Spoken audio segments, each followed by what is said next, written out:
Hello and welcome to the video. In this video we're going to be taking a look at this little thing here. This is the Lizard 95 from Eachine.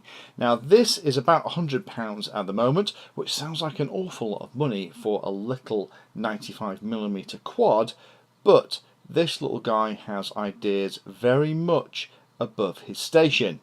If I just kind of put it beside one of a 250 class quad, then you can see how dinky this little guy actually is. But amazingly, this little guy has all of the electronics that this chap has, and a couple of extra things up its sleeve as well. So we have things like we have LEDs at the back, we have D-Shock capable ESCs, we have brushless motors, we have a half decent little camera, video transmitter with a proper little circular polarized antenna on top as well. We even have a buzzer on top, and it comes in 3 different versions.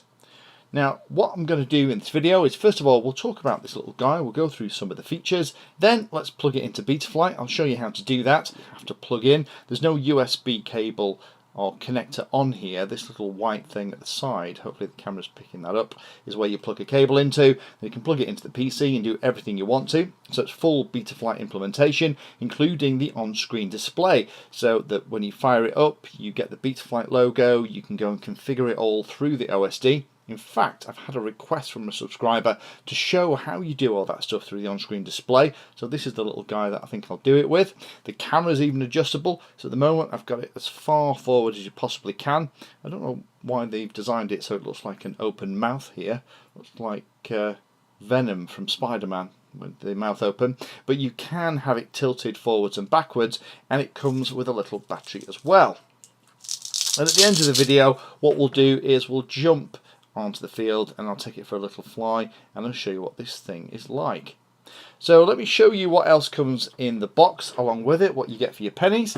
So this is how it arrives. There are 3 versions available: FR Sky, Fly Sky, and a DSM2 DSMX compatible version as well. On the top it's an F3 based flight controller running Betaflight. We'll have a look at that in a second when we connect it up to the PC. Has a 5.8 video transmitter. Nicely, you have full 40 channels here. If you can just see this, the 2 little buttons, there we go, in there, kind of select all the bits and pieces.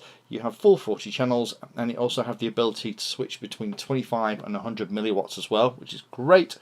Full Betaflight on-screen display, so we're going to be able to play with that, as I've just said, and we also have the LED strip as well as the buzzer.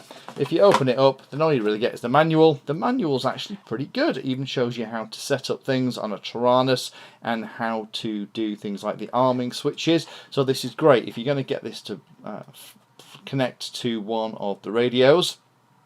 Then this kind of talks your way through it. I think later on the manual also shows you how to do it to other radios as well. There we go, how to do it with the Fly Sky and the other pieces. So it's actually a really useful manual rather than just being a load of technical gumph that's never going to come in handy at all.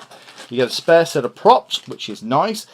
We recently looked at a similar model to this with all of these wonderful bells and whistles. That was the DYS Elf. Now the Elf has the protection around the props, so that's something that I would fly around inside. This little monster I definitely wouldn't, because it's completely unguarded. This for me isn't something that I'd give to somebody as a first quad. This is definitely for those of us who know what they're doing already and want to have something that's very portable to play with, or somebody that is very capable and had a lot of fun with a smaller kind of beginner's quadcopter and wants to move up, still retain a small size, but have access to all the latest technology like D-Shock, Betaflight, on-screen displays and everything else. So as well as these props, you get a couple of extra pieces. You get a screwdriver and you get a little Allen key to tweak things up. You also get a couple of sticky pads. That's actually very useful, because what you need to do underneath is have something, because of the way the frame's built, something to space everything off. I've just had a little bit of single-sided foam and some of the industrial strength Velcro at the bottom as well. That way that battery isn't going to come off, even if I don't do the strap up. But if I do the strap up, then that one's going nowhere. And the only other thing in the case, apart from a couple of bits of Velcro to go on the bottom of your battery, which is nice, is the cable to connect to the USB on your computer.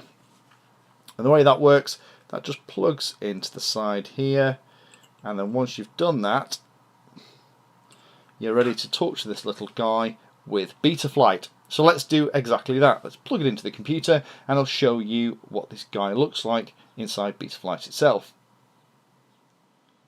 So here we are on the PC, just about to plug this little guy. Let me just take a quick video and show you what this thing looks like on the bench. There's those little LEDs at the back, and in fact, you know what, it is lit up like a Christmas tree. We have all the lights on the flight controller inside, and we have the lights on the video transmitter and the other pieces as well. So this is definitely one of the things that's going to be quite fun flying around when it's starting to get a little bit dark or it isn't in bright sunlight. But I'm very impressed that we've got LEDs on here, and we've also got the buzzers and pieces too. So to connect, we're just going to click the connect button, and here's the model. As I move it on the bench, it's moving perfectly fine. I would go through this and just double check that the settings in here are all okay. You could fly this, actually, it is pretty much set up out the box, and if you follow the instructions in the manual, then you're probably going to be okay. But personally, I like going through Betaflight and just making sure everything is fine. Now, I haven't got the main battery connected here, but despite that, it's powering the video transmitter equipment, and it's also powering the radio receiver too. So the only thing we're going to need to plug the battery in for is to go and fly. That should mean that it's reasonably safe. In the ports tab, in fact, let's turn on expert mode. In the ports tab, we have the USB and UART 1 both set to multi-way serial protocol. That is because it needs to talk to the integrated on-screen display, and UART 3 is currently set to serial receiver because the little onboard receiver it's using is actually S-bus. Now there is a little button that you have to press to bind. The button position is pretty similar on each of the different model types that you can get, FR Sky, DSMX2 or whatever. I would recommend just blunting the end of a cocktail stick to press the little button down, because it's right here inside the model itself. You don't want to be doing that with anything metal and for it to slip off that button and short something that's going to cause you a problem. I'd use a little wooden stick. Once you've got it bound though, it's pretty good. Failsafe is all set up. PID tuning, we might come back to this. The roll and pitch, even though it's an X-copter, is very, very different. I'm not overly happy with the way that's set up. I think these numbers can probably be changed. The derivative looks a smidgen high as well. Integral looks a bit high too. I'm not sure why the pitch axis is really big. We're going to have a quick test hover, seeing what that's like, but we might get a bit of twitching with things being that high. But let's play. The receiver settings, here we are. There's the throttle moving, the rudder, all the other pieces too. The lovely thing on this is that the 9th channel is set for the RSSI value, and that is there by default. The other thing you might have to do, depending on how your radio is set up, is if the channels don't match what you've actually got, is you might have to change the channel map.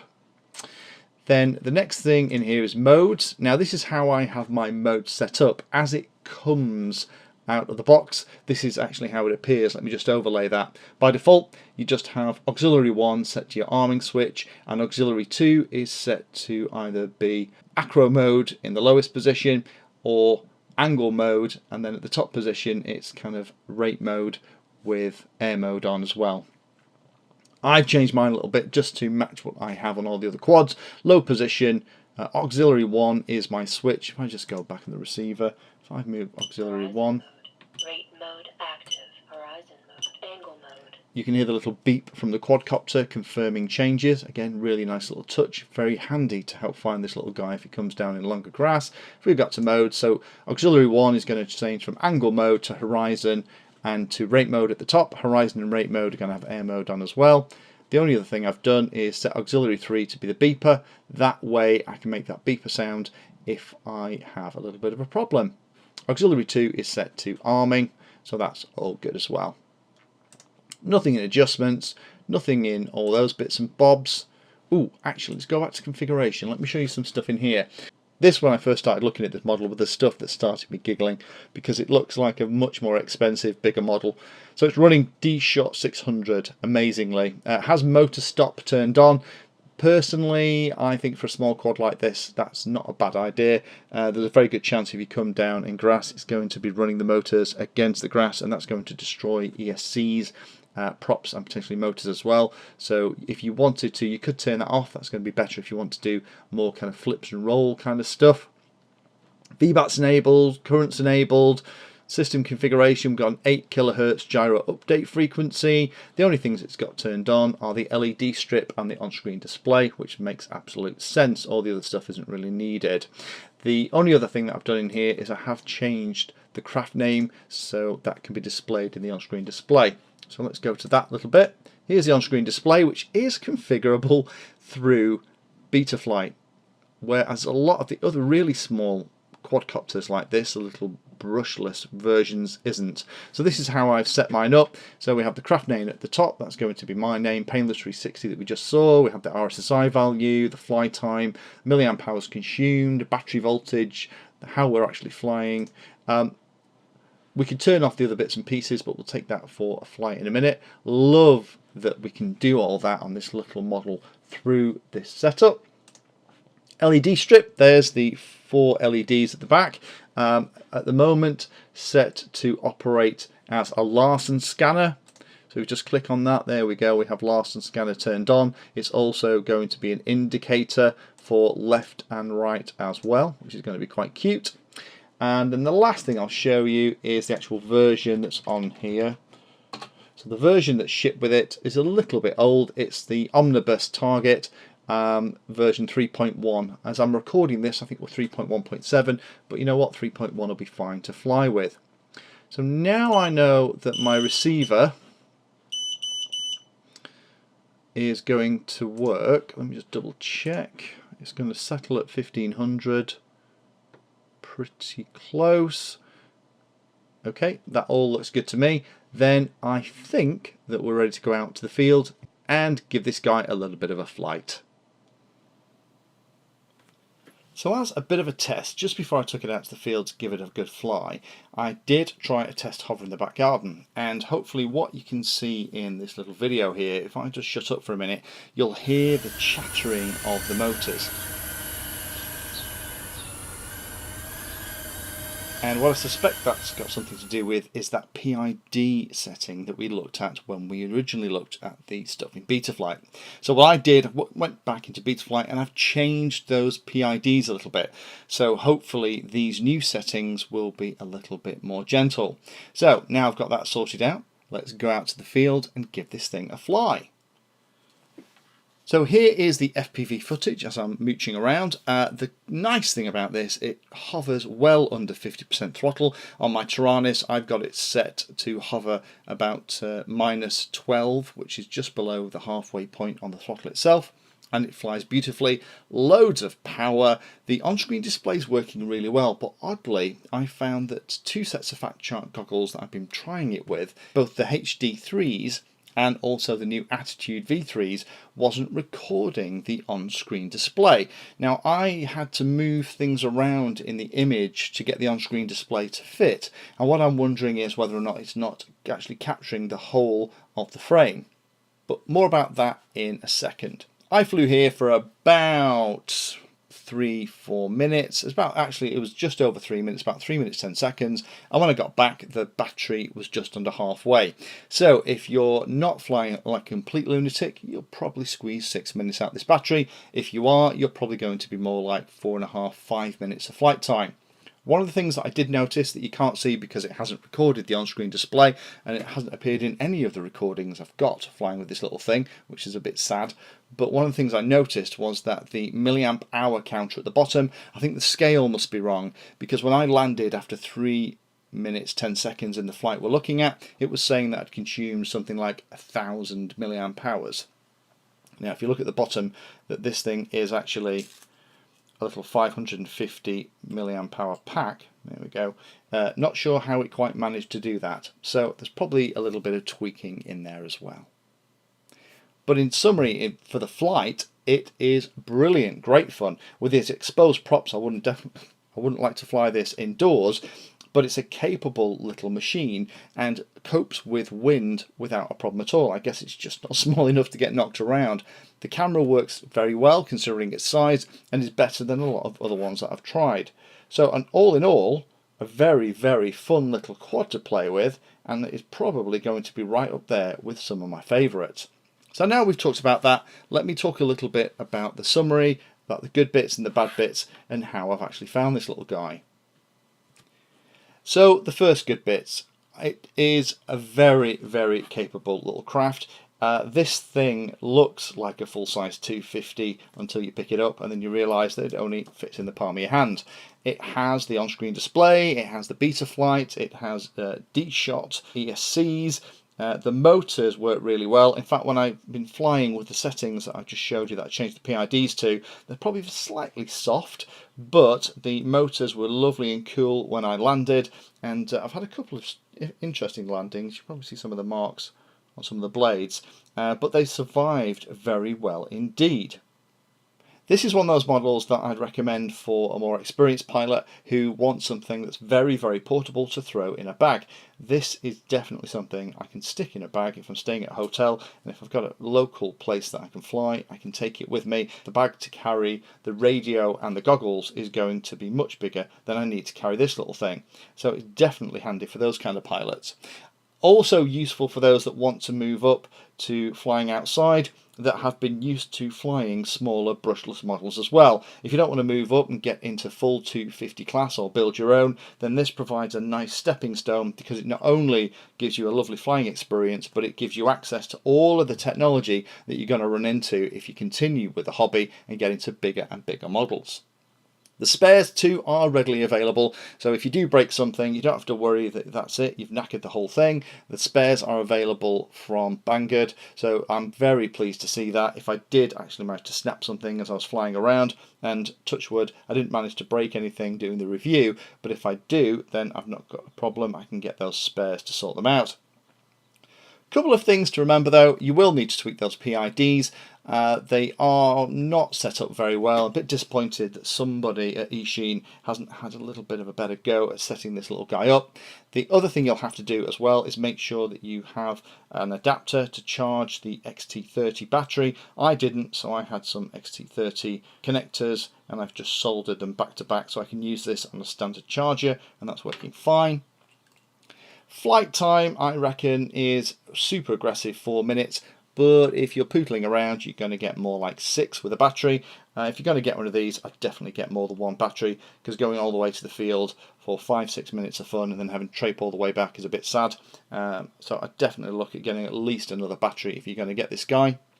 As I've already said, I wouldn't use this as an indoor model. We looked at the DYS ELF a couple of weeks ago. That DYS ELF is probably a better one if you're going to be flying indoors in sports halls and things like that, because the props are protected.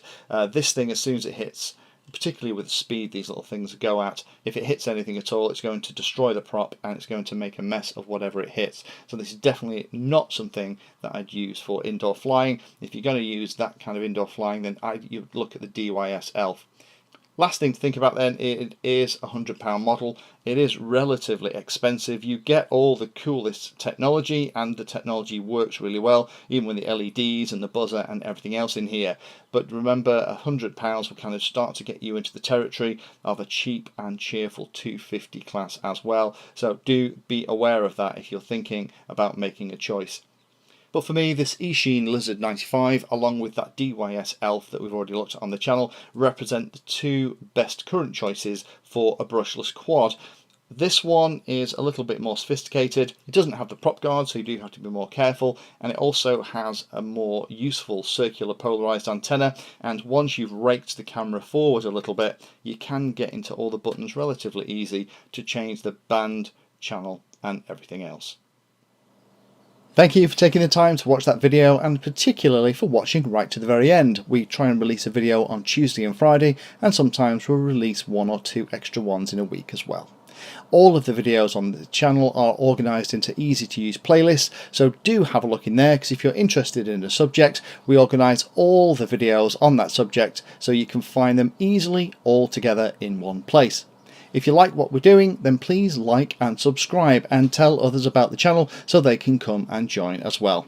We're available in all of the usual social media places, particularly in places like Instagram, Twitter, and we also share all of our 3D designs on Thingiverse.